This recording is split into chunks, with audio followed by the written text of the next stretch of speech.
ಯುದ್ಧವೆಂದರೆ ನಿಮ್ಮ ಹೃದಯ ನಲಿಯುವುದೆಂದು. ಬಾಯಿಮಲ ಪ್ರೀತಿ ಯುದ್ಧವೆಂದು ಅನಿವಾರ್ಯ. ಆದರೆ ಇದೆಂತಹ ಯುದ್ಧ? ವಿಶ್ವ ಸೃಷ್ಟಿಯಲ್ಲಿ ಹಿಂದೆಂದು ನಡೆಯದ ಚಿತ್ಯಾಕಾರ್ಯ.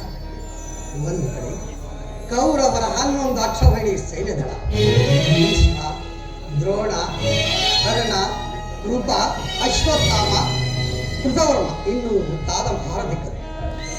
ಮತ್ತೊಂದು ಕಡೆ ಪಾಂಡವರ 7 ಅಕ್ಷೌಹಿಣಿ ಸೈನ್ಯದಳ. ಈ ಯುದ್ಧ ಮುಗಿದ ಮೇಲೆ ಈ ಮಾನವ ರಾಶಿಯ ದೇಶದ ಜನ ಜೀವಂತವಾಗಿರುವ ಇವರು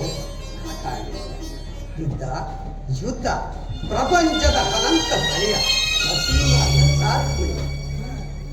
ಪ್ರಭು, ಈ ಮಾನವ ಲೋಕವನ್ನು ಪ್ರಣಯಾವರ್ತದಿಂದ ರಕ್ಷಿಸಿ ಅಧರ್ಮದ ಆಕ್ರಮಣದಿಂದ ಧರ್ಮವನ್ನು ಕೀಳಬೇಕೆ, ಶಾಂತಿ ಸಂಧಾನಕ್ಕೆ ಪ್ರಯತ್ನಿಸುವಾಗಲೇ